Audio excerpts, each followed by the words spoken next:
bagi siapa yang masih sering banget begadang, ayo kita putus dulu mata rantai begadangnya ya kan, supaya bangun pagi tuh kita bisa lebih fresh ya kan. Dan juga kalau pagi biasanya tuh harus digunakan untuk kegiatan bermanfaat seperti olahraga sambil nonton Hidup Sehat. Pinter ya kan? banget. Pinter ya Rosalinda hari ini ya? Iya, Rosalinda ya kan. Oke, Rosalinda tadi ada fakta mitos ya yang Ada, terjawab dokter Rosalinda, dokter Alin. ya kan. Katanya Oke. nih orang yang sudah terkena stroke itu tidak mampu melakukan pertolongan pertama tanpa bantuan orang Ya. lain. Ini fakta atau mitos, Dokter Nurul? Silakan. Iya, secara umum sih benar Dokter Arlin. Fakta berarti ya, Iya, Dok? tapi balik lagi ke kondisinya. Karena stroke itu kan ada yang gejalanya ringan, kemudian Ya, sedang setuju. atau berat gitu. Kalau sedang atau berat tentunya dia membutuhkan orang lain. Seperti itu. Oh Ya, gitu. ya, tergantung gejalanya ya. Iya, tergantung gejalanya. Severity-nya tergantung itu. Tapi juga berarti ada juga ya Dok ya, ada yang ringan, ada yang sedang, ada yang grade. berat. Iya, grade-nya benar. ya. Ada grade-nya. Ada iya. grade-nya. Oke. Oke, dokter, langsung ke fakta mitos selanjutnya nih, dokter. Nah, jika terjadi serangan stroke, jangan sampai tertidur. Fakta atau mitos? Mitos, Dokter Ekles. Mitos. Nah. Iya, ini nggak ada hubungannya sih sama tidur atau enggak. Tapi memang ada stroke yang timbulnya setelah bangun tidur atau saat bangun tidur gitu. Jadi itu tidak ada hubungannya, nggak boleh tertidur atau enggak ada. Nggak ada hubungannya. Tidak ada ya. hubungannya. Oke. Tetap harus waspada tapi Tetap ya. harus Yes. waspada. Yang penting Selanjutnya faktor nih. resiko kita tanganin dengan baik. Faktor risikonya itu Iya. yang penting ya. Nah ini sempat beredar viral nih di medsos nih dokter. Wow. Menusukkan jarum di area telinga atau jari hingga berdarah. Ini katanya dapat mengobati stroke. Ini fakta atau mitos dokter? Mitos, Dokter Arlin. Mitos. Ya, jadi jangan Hoax, pernah Mbak. lakukan itu di rumah. Don't try this at home. Benar, ya. benar, nggak benar. boleh Salah juga ya, banget Dok, ya? ya, boleh banget. Ya. Tidak Benar. boleh. Ini Tidak sempat akan viral. menyembuhkan, tidak akan punya efek apa-apa. Malah Malah sakit menyakitkan. semua ya, malah menyakitkan buat Malah pasiennya. menyakitkan. Karena Iya. dipikirnya itu dok katanya darah-darah kotornya keluar gitu. Belum lagi nanti gejala infeksi akibat suntikannya. Malah Benar. justru Malah ada efek infeksi. samping ya, Ada dokter efek ya. sampingnya malah. Oke, Malah justru jadi menambah masalah yang sudah ada Benar, gitu ya. Nambah iya. lagi don't try masalahnya. this at home Oke, pokoknya. yes. Oke, dokter, ada satu lagi nih, dokter. Nah, pertanyaan ini, dokter, jika ada mengalami misalnya gejala stroke, sebaiknya ya Dicatat dicatat ya, waktunya. dicatat pada waktu pertama kali gejala, dokter. Iya. Gimana, dokter? Itu Ini benar atau tidak sih, dok? Benar banget. Jadi kita harus tahu nih kapan terakhirnya normal. Karena ini berhubungan dengan terapi. Ya, time is brain. Jadi semakin cepat kita obati itu semakin baik. Ada jutaan sel saraf yang bisa kita selamatkan ketika kita pengobatannya dengan cepat. Nah, misalnya gini, ada stroke penyumbatan nih ya. Kemudian pada pembuluh darah besarnya. Nah, ketika kita obati dengan segera, ada obat namanya trombolisis, jadi pengencer darah yang lewat infus, Ya.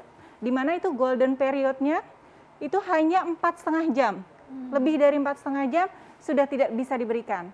Nah, si trombolisis ini tadi itu sangat memperbaiki atau menghancurkan penyumbatannya itu tadi, gitu. Jadi kita punya golden periodnya itu Iya, adalah 4 jam, 4,5 jam, 4,5 gitu ya. jam. Ya. Kalau misalnya masih di bawah 4,5 jam, si obat ini ya kan itu Masih untuk mengencerkan berfungsi. darah itu Iya, masih bisa masih ya dok berfungsi, ya. masih bisa dimasukkan. Tapi kalau lebih Penanganannya dari juga itu pasti nggak lebih bisa. optimal ya dok ya. Iya, benar. Oke. Jadi pada intinya kalau stroke itu sesegera mungkin, lebih cepat, lebih bagus ya? Iya, sesegera mungkin. Yes, gitu ya. Nah, selanjutnya nih dokter Ekles. Oke, ada fakta mitos nih, dokter. Ya. Jika terserang stroke, hingga tidak sadarkan diri, perlu dilakukan CPR. Fakta atau mitos? Oke, ini bisa dibilang fakta, bisa dibilang mitos dok. Sorry, saya agak di tengah-tengah. Karena gini, balik lagi kondisinya. CPR itu hanya dilakukan ketika ada henti jantung dan henti nafas. Ketika masih sadar, makanya ketika kita menemukan pasien tiba-tiba tidak sadar, kita cek dulu nih nadinya masih teraba atau tidak. Bisa di area tangan atau di area leher. Atau bisa juga kita raba di daerah dadanya nih, denyut jantungnya masih teraba enggak. Kemudian nafasnya, kita lihat nih dadanya mengembang enggak. Terus kalau mau cek aliran udaranya nih masih ada enggak. Jadi tangan kalian taruh di hidungnya pasien. Itu masih ada udara tidak yang keluar dari situ. Ya. Selama itu masih ada, tidak perlu dilakukan CPR. Tapi kalau memang ada henti nafas dan henti jantung, lakukan CPR. Oke. Seperti itu. Oke, Ya. nah itu jelas ya gitu ya. Ya. Jadi kalau misalnya stroke tiba-tiba jatuh terus udah gitu ternyata malah Separuh. separuh badan aja masih melek gitu ya dok ya. Itu langsung dibawa ke rumah sakit ya. Iya. Jangan dicoba-coba untuk pompa jantung dulu. Tapi kalau misalnya sudah mulai tidak Henti sadar sama jantung, sekali, henti nafas, jantung, harus henti CPR. nafas, Harus baru CPR. CPR ya. Ya. Jelas ya. Oke, nah ini dokter. Biasanya kan kita sifatnya kepo ya dok ya. Kalau misalnya ada yang jatuh gitu tiba-tiba, terus berkerumun gitu ya, pasti ada yang berteriak tuh, ayo ini harus dikasih minum, Ya. dikasih ini, dikasih itu gitu ya. Nah ini fakta atau mitos nih dokter, tidak disarankan memberi makanan dan minuman kepada orang yang terserang stroke. Ini fakta atau mitos dokter? Ini fakta. Fakta. Iya. Kenapa demikian?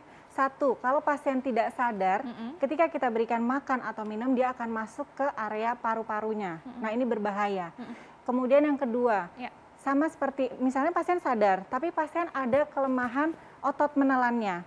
Itu kan juga tidak boleh, karena ketika ada kelemahan otot menelan, dikasih makan atau minum, malah sama, masuknya ke area yang salah, bukan area pencernaannya. Gitu. Iya. Jadi baiknya sesegera mungkin aja dibawa ke yang ke rumah sakit. Ke rumah sakit. Iya. sakit. Atau bisa Pasien juga yang terdekat. telepon ambulan 112. Iya. Benar. Sambil menunggu 112 bantuan. dicatat. Iya. Ya, 112 Oke, ya. dokter, ada fakta mitos nih. Nah, katanya stroke tidak bisa disembuhkan. Fakta atau mitos, dokter? Mitos. Mitos. Ya. Jadi bisa disembuhkan dokter? Bisa, Bisa sangat dong. bisa. Ya. Ya, gimana dokter?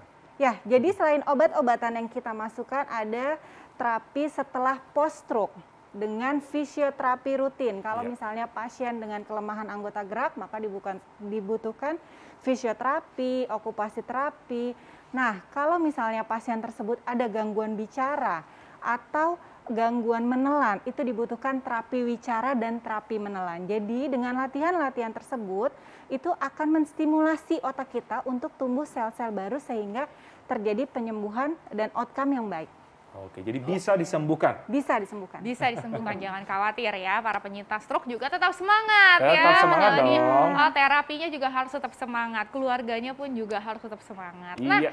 ini dokter, kita mau tipsnya nih dok, apalagi untuk masyarakat, pemirsa hidup saya yang sedang menonton nih, bahwa gimana sih caranya kalau misalnya di sekeliling kita, keluarga kita atau teman kita gitu ya, di depan mata kita Iya. tiba-tiba ada yang terserang stroke. Stroke. Apa sih yang harus kita lakukan? Pertolongan pertamanya tuh apa sih yang tepat supaya masyarakat bisa tahu dan melakukan? Silakan dokter. Oke, yang pertama kita pastikan dulu pasien itu sadar atau tidak. Ya, kemudian kalau misalnya di rumah ada tensi, kita bisa lakukan tensi. Ya. Atau misalnya ada cek gula darah, kita bisa juga lakukan cek gula darah. Sambil menunggu bantuan tercepat. Artinya di sini adalah tadi telepon ambulan. Itu ya. nomor satu berarti ya Nomor dok satu ya? Nomor ya. satu. Nomor satu itu Iya. adalah call for help ya, Benar, Iya, telepon call for bantuan. help. Telepon ambulan, Yes. telepon emergency call ya kan. Karena 4 jam period tadi ya. Iya, karena kita mengejar 4 jam period tadi Iya. gitu. Setelah itu? Kemudian setelah kita pastikan bahwa pasien aman, tidak ada henti nafas, tidak ada henti jantung, maka kita posisikan pasien dan kita harus berikan yakinkan pasien bahwa kondisi ini baik-baik aja gitu, tidak usah panik. Intinya sih seperti itu. Oh, jangan panik. Iya, Oke. jangan panik ya. Yes. Karena semakin kita obati, semakin cepat kita obati, itu penyembuhannya akan baik. Nah, Oke. makanya intinya adalah cari bantuan tercepat Terus dari yang rumah kedua sakit. tadi, Ja- tenangkan pasien. jangan Tenangkan Kitanya pasien, juga jangan panik. Kemudian Ya. kalau misalnya di rumah punya tensi, punya pemeriksaan gula darah, kita cek juga. Ini Ya. untuk dilaporkan ke tenaga medis yang akan datang ke rumah kita tadi. Iya, Posisi badan, ada posisi tertentu yang dianjurkan? Posisi badan sih baiknya memang biasa aja, tidak ada posisi tertentu, kecuali kalau pasiennya tidak sadar, itu gula darahnya rendah, nah itu bisa kita misalnya posisikan Trendelenburg, jadi artinya kepalanya di bawah. Di bawah. Tapi ya kalau memang kondisi yang aman adalah posisi kepalanya 30 derajat dari bed. Oke. Nah kurang lebih gitu deh. Agak Rebahan, dikasih berarti ada bantal ya? Ganjel Bantal ya? bantal Ada ya dok ya, bantal, dengan kasih bantal catatan tidak 2. ada trauma ya dok Benar. ya. Iya, benar. Oke, nah terus misalnya ada baju gitu dok, Dilonggarin? dilonggarkan atau gimana? Nggak sih, nggak Nggak apa-apa. perlu Nggak ya ada dok ya, masalah. nggak perlu. Jadi tidak perlu dilonggarkan bajunya. Yang penting adalah harus segera cepat ya. Pertolongan pertama. Pertolongannya. Iya. Betul, dan juga nggak usah pertolongan pertama. dikerumunin gitu ya, malah justru Benar. mereka butuh Nanti, oksigen ya dok iya, ya. Boleh benar. nggak dok kalau misalnya sekarang kan mungkin ada beberapa yang udah punya tabung oksigen, dipakein tabung Boleh, nggak apa-apa. dipakein Kita- oksigen iya, boleh ya.